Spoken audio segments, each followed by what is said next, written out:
Assalamualaikum dan selamat malam kepada pendengar-pendengar yang sedang mendengar kisah seram di ruangan channel ini. Untuk kisah kali ini aku nak ceritakan pengalaman aku ketika bertugas mengambil mayat satu lelaki Melayu yang mati secara mengejut di kawasan pentadbiran balai aku. Kejadian dalam tahun 2010, dalam bulan November tak silap aku. Ketika itu aku standby 24 jam bersama dengan satu sarjan. Pada tahun tersebut jam lebih kurang 6.30 petang tak silap. Balai aku ni didatangi oleh satu lelaki Melayu yang berjawatan sebagai Tok Imam. Memaklumkan kepada kami terdapat satu kematian di kawasan karya beliau lah. Jadi beliau sebagai Tok Imam maklumkan kepada pihak balai lah ada kematian di kawasan karya beliau. Jadi Tok Imam ni datang ke balai, minta bantuan pihak polis untuk mengambil mayat tu untuk dibawa ke hospital. Kerana untuk ke kawasan tempat si mati tu, di rumah si mati tu agak sukar untuk van jenazah mengambil mayat tersebut. Memandangkan kawasan rumah si mati tu agak dalam sedikit, dalam kawasan pedalaman lah, tapi dia tak pedalaman macam Sabah Sarawak. Dia macam dalam kena ikut kawasan berbukit dengan jalan tidak rata, berselut. Jalan dia memang berbonggol-bonggol lah. Jadi van jenazah tak dapat masuk untuk ambil mayat tu. Jadi pihak imam tu minta bantuan pihak polis untuk mengambil mayat tersebut menggunakan Land Rover pihak polis. Jadi setelah kami dimaklumkan, jadi kami pun bersedialah untuk ambil beg mayat, stretcher yang pengangkat mayat tu untuk dimuat ke dalam Land Rover lah. Jadi sebelum Tok Imam tu beredar, jadi beliau ada pesan kepada aku, kalau boleh tuan, kalau nak ambil mayat tu ambil sebelum jam 8 malam. Yang ni agak pelik sedikit.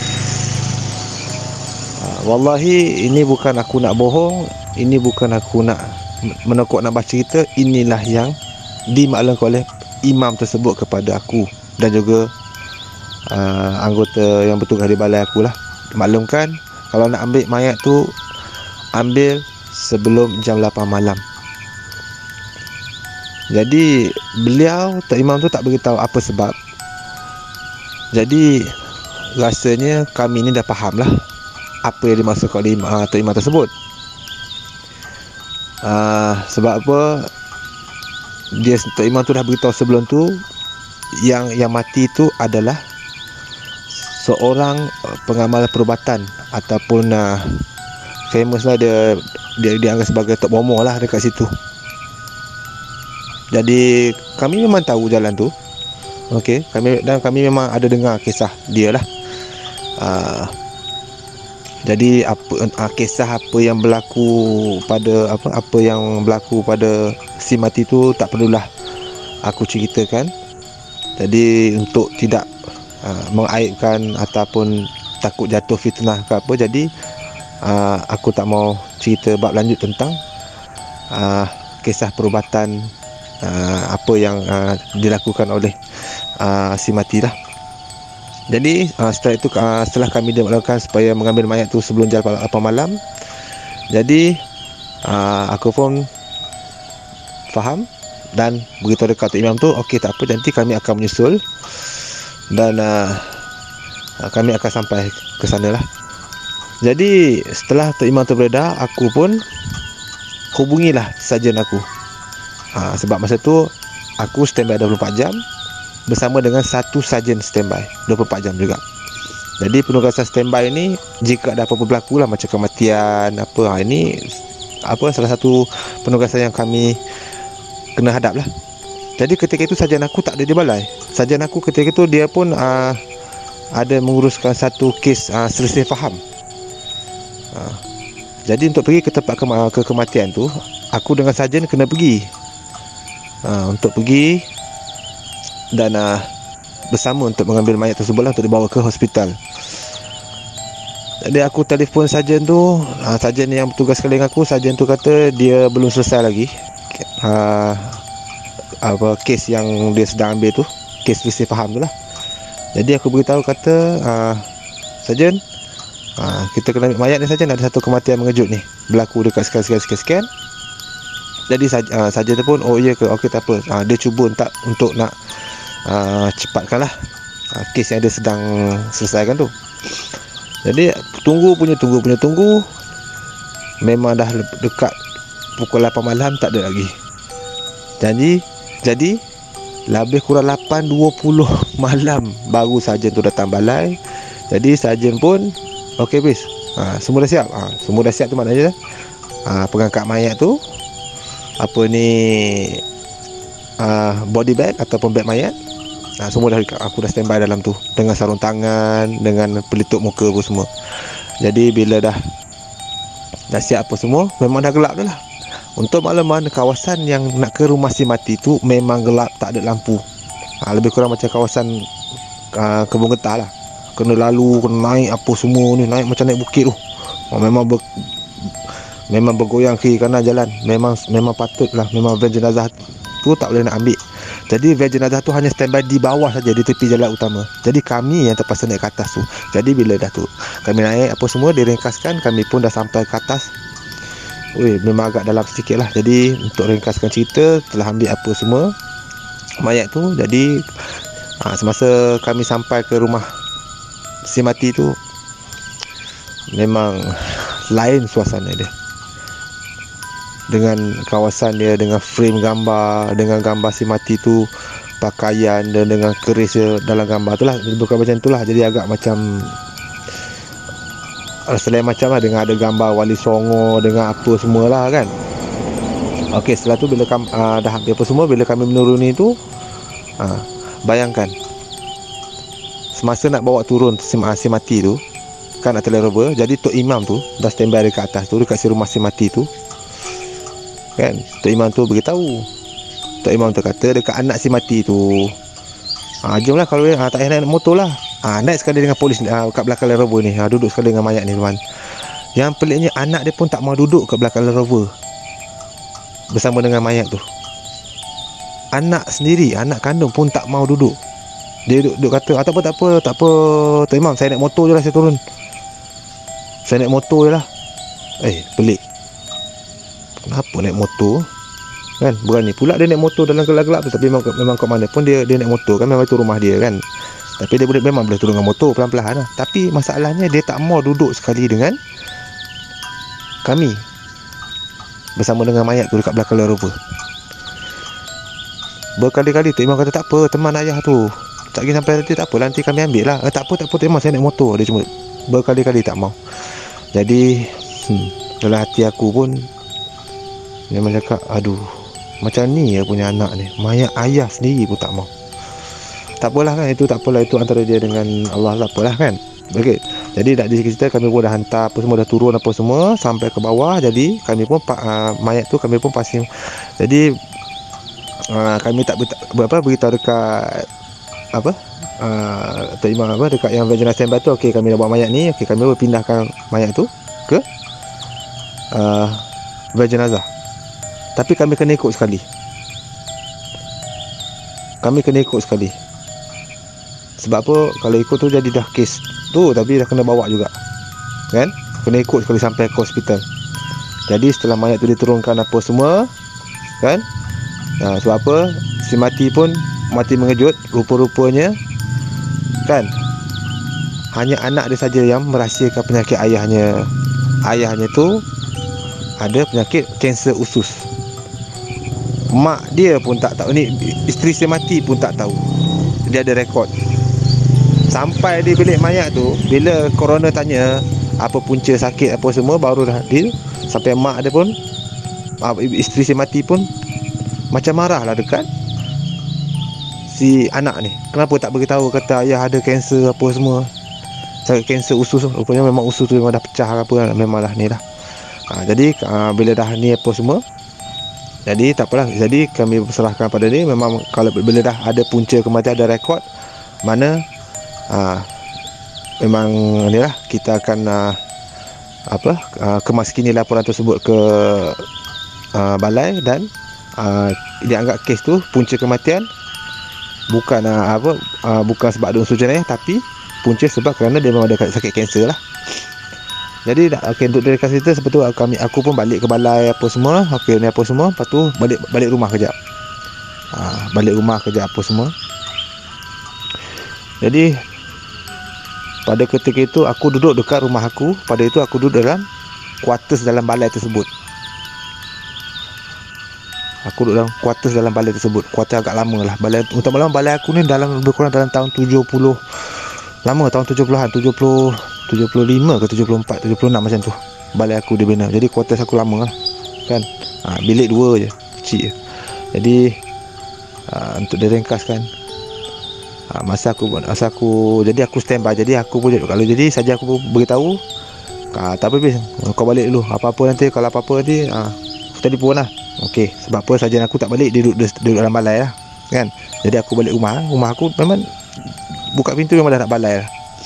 Jadi setelah aku mandi-mandi apa semua kan, sebelum masuk rumah tu adalah petua dia, basuh kaki apa semua kan. Macam aku lah, amalan aku punya petua lah kan. Aku ikut orang lama. Buka baju dulu kan. Buka baju, hantar balikkan baju, abang masuk rumah, basuh kaki apa semua, okey lah kan. Tapi itulah kan, benda orang kata apa, tak ada Allah kan. Kalau Allah nak berkehendakkan sesuatu, kalau jadilah. Okey. Jadi pada tu aku pun dah memang letih standby kan. Jadi angkat mayat apa semua. Jadi aku pun terlelap dekat ruang tamu. Jadi untuk malam masa aku terlelap dekat ruang tamu tu kan, aku terdengar macam nama aku dipanggil. Tapi mata aku macam buka-buka, tapi aku macam separa tidur, macam separa sedar, macam mimpi apa semua. Tapi aku rasa macam panggil nama aku.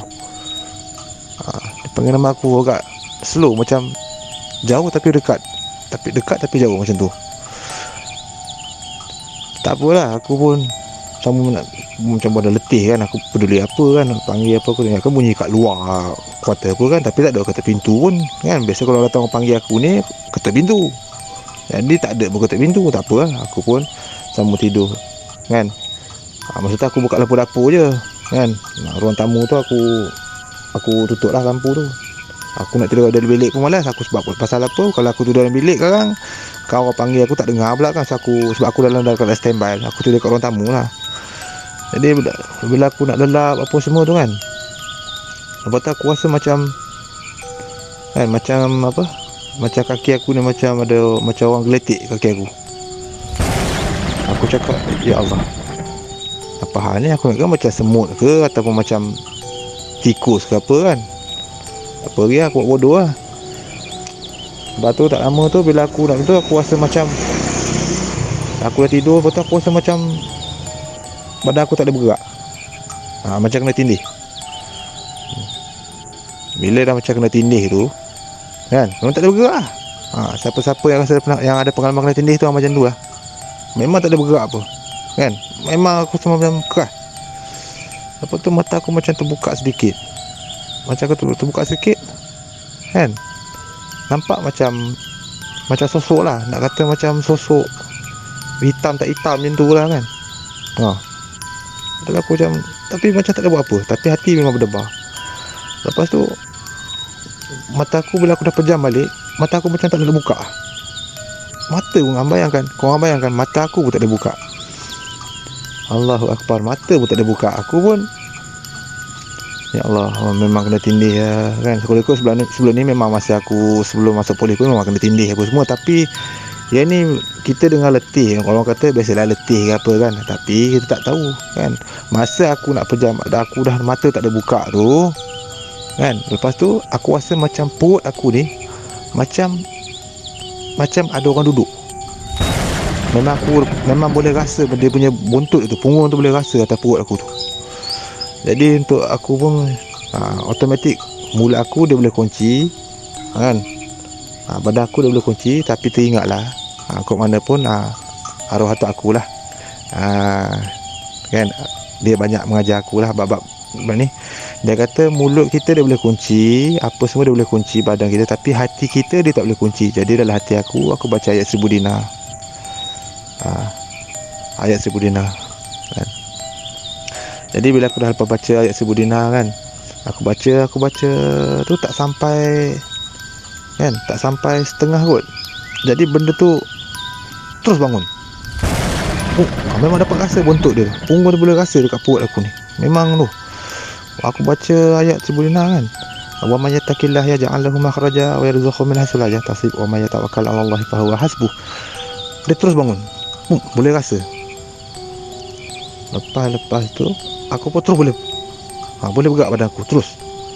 Aku pun dalam keadaan jantung laju, aku pun buka lampu. Aku pun terus buka pintu juga. Aku buka pintu. Terus hilang kan tu. Aku pun tak jadi nak lena kat situ. Aku pun pakai baju aku balik. Lepas tu aku pun terus tidur kat dalam balai, kat bilik rehat balai. Jadi sajen aku pun cakap, Pis, kau apa tak tidur ke?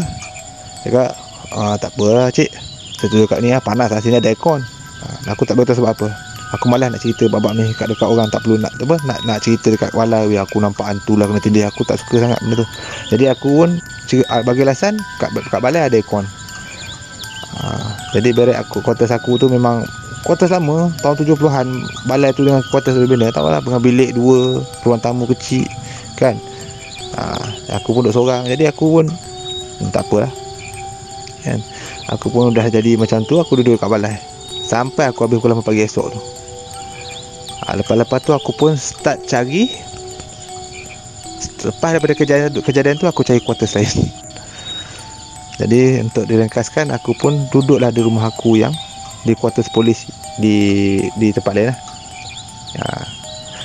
Jadi bukan kuartus polis kat dalam balai aku, di kuartus polis di luar, tapi kuartus polis. Jadi itulah kisah aku. Setelah aku kepenatan mengambil mayat kan. Jadi kemungkinan tak tahulah kan, sebab sebelum ni aku pergi kerja apa semua tak ada kena tindih tu. Yang tu yang buat kena tindih tu yang agak yang tu. Aku tak pernah mengalami kejadian tu di balai di kuartus aku tu. Tapi yang tu lah kan, memang rasa memang kena tindih. Buntut tu memang rasa kat perut aku kan. Lepas tu nampak macam masa aku sebelah aku tak boleh buka mata tu, masa mata aku terbuka sedikit tu, macam nampak macam hitam tak hitam, macam berbulu tak berbulu, macam tu lah, macam berdiri dekat tepi dekat TV tu. Oleh itu itulah kisah aku ketika aku bertugas sebagai on-call 24 jam bersama dengan sajen aku. Kena pula ada kematian mengejut melibatkan satu lelaki Melayu yang dikenali sebagai pengamal perubatan tradisional lah, atau potok bomoh lah. Jadi itulah saja untuk setakat ini kisah seram aku ketika bertugas sebagai anggota polis.